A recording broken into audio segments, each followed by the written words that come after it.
Hey, I'm definitely a child of the 90s. I remember watching Reading Rainbow, and on that, we would get to hear about books. Now, they didn't read the entire book, but they gave us a snippet that would make us interested in going out and getting that book. Well, in celebration of Black History Month, I want to give you a snippet of a book each day. And today, on the 1st of February, I want to start with this the 1619 Projects Born on the Water by Nikole Hannah-Jones and Renee Watson, and it was illustrated by Nicholas Smith. This book is absolutely beautiful. I know right now they have a Hulu docuseries on the 1619 Project, and this book features poems that go along different parts of the journey before Black people even got here. Well, kind of goes back and forth, but we get to hear the backstory. So before slavery in America, we get to hear about life in Africa. So I wanted to read this excerpt called What Grandma Tells Me. And look at how beautiful these illustrations are. I mean, even the cover, look at that. It's just beautiful. Okay, what Grandma Tells Me.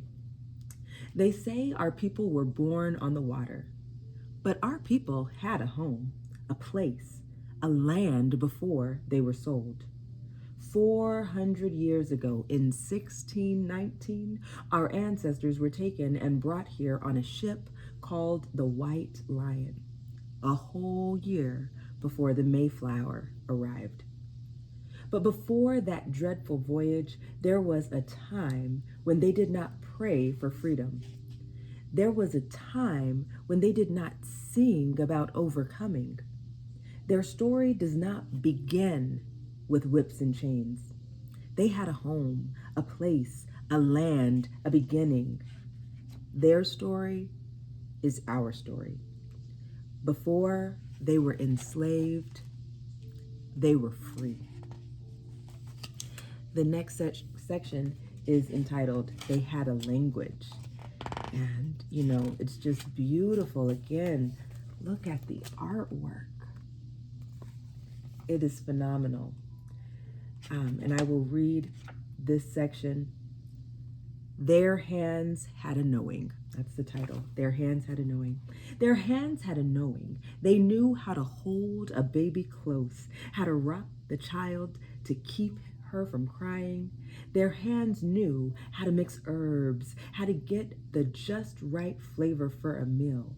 Their hands knew how to beat and twist and shape iron, how to make gardening tools, armor, and weapons. Their hearts had a knowing. They knew how to make work joyful, how to create rhythm by pounding the tools against metal, knew how to make music to keep them company as they worked. Their minds had a knowing, worldly, curious, sharp.